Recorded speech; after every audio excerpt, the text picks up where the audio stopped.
So, hi everyone, my name is Jessica ODS, and today let's talk about the 9 principles of effective communication. So, what are the 9 principles? So, first is clarity, second is concreteness, third is courtesy, fourth is correctness, five is consideration, number six is creativity, number seven is consciousness. Number eight is captivating. And last is cultural sensitivity. So, what is effective communication? So, effective communication is essential in education, leadership, and everyday interactions. So, if we talk about communication is the bridge that connect ideas, people, and the culture.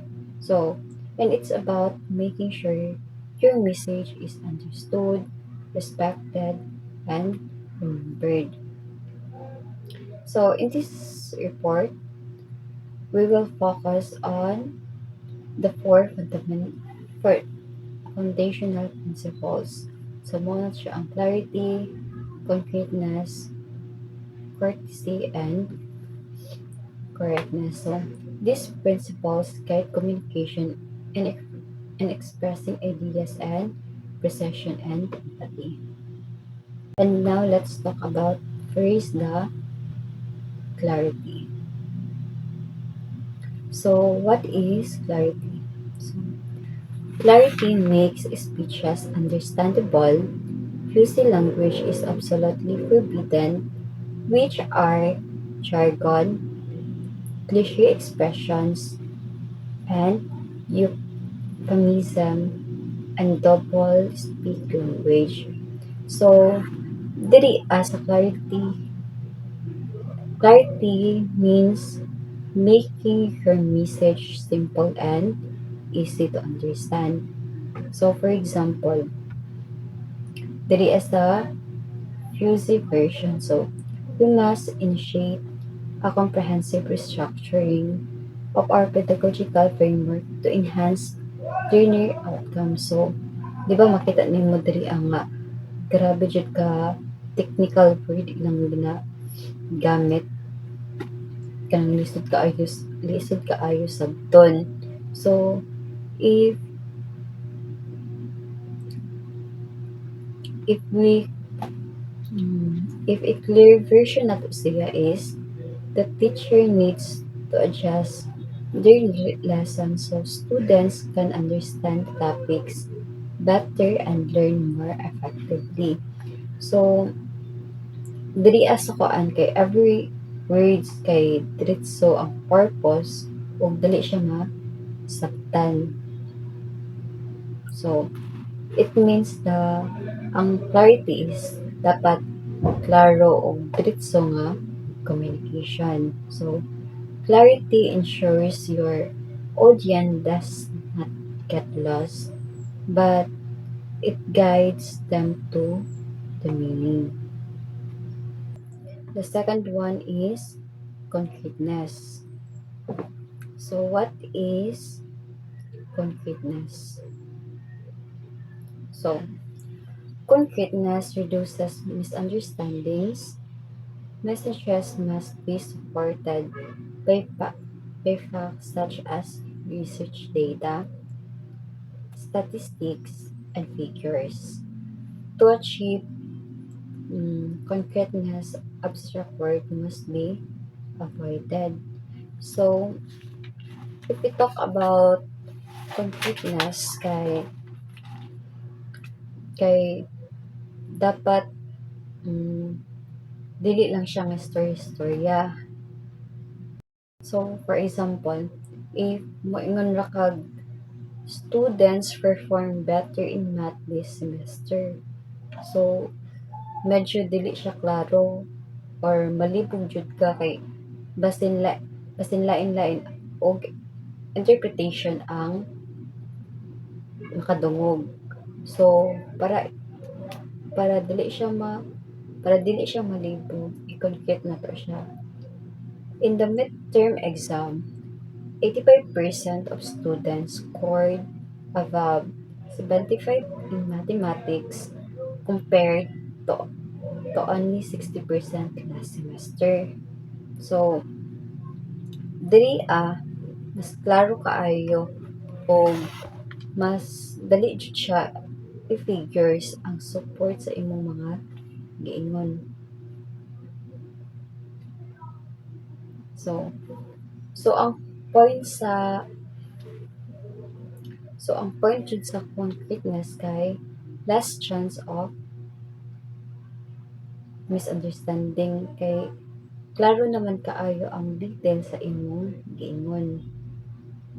And mas credible pud siya pud ang imong communication kay naay evidence.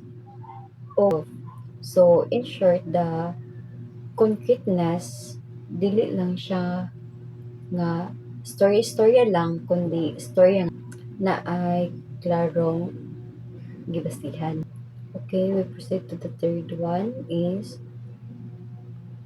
courtesy.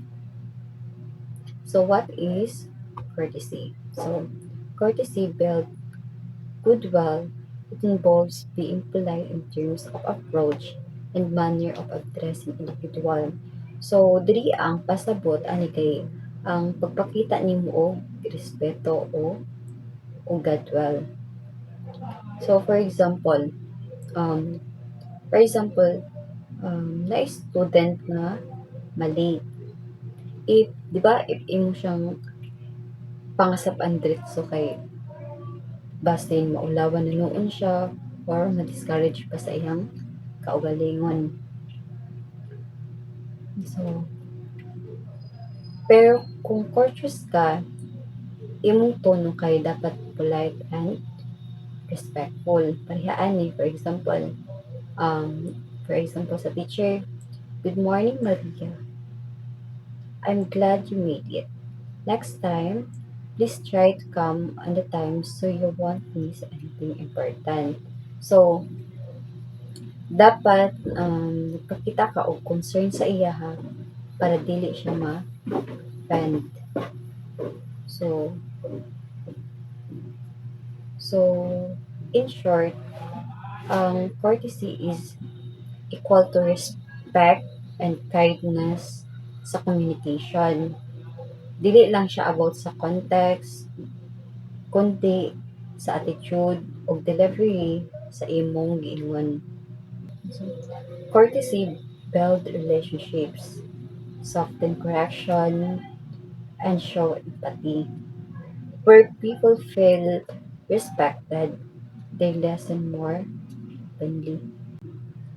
So next is correctness. What is correctness? Correctness, clearing mistakes in grammar obscures the meaning of the sentence.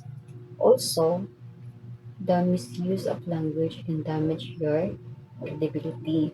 So, ang pasabot ani kay kinahanglan nga ang imong communication is tama sa grammar, sa facts, ug sa paggamit nimo sa words.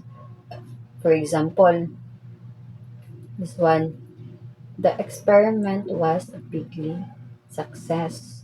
So the word bigly is not the correct word. Diri mali ang word nga bigly. So if correct na to siya, so pag correct version na to siya, the experiment was a great success. So mao to, sakto na ang grammar of words na iyang pili. So, diri sa correctness is dapat klaro tuod ang grammar, dili mali ang spelling or ang word. Dapat accurate ang facts para dili ma-mislead ang audience. Kay kung sakto ang imong communication, mas professional o credible ka tanawon. The next is the conclusion. So, the principles of clarity, concreteness, courtesy, and correctness form the foundation of effective communication. So, by applying this guideline, communicators can ensure their messages are clear, respectful, and trustworthy, and essential qualities in both academic and professional settings. So, that's all. Thank you.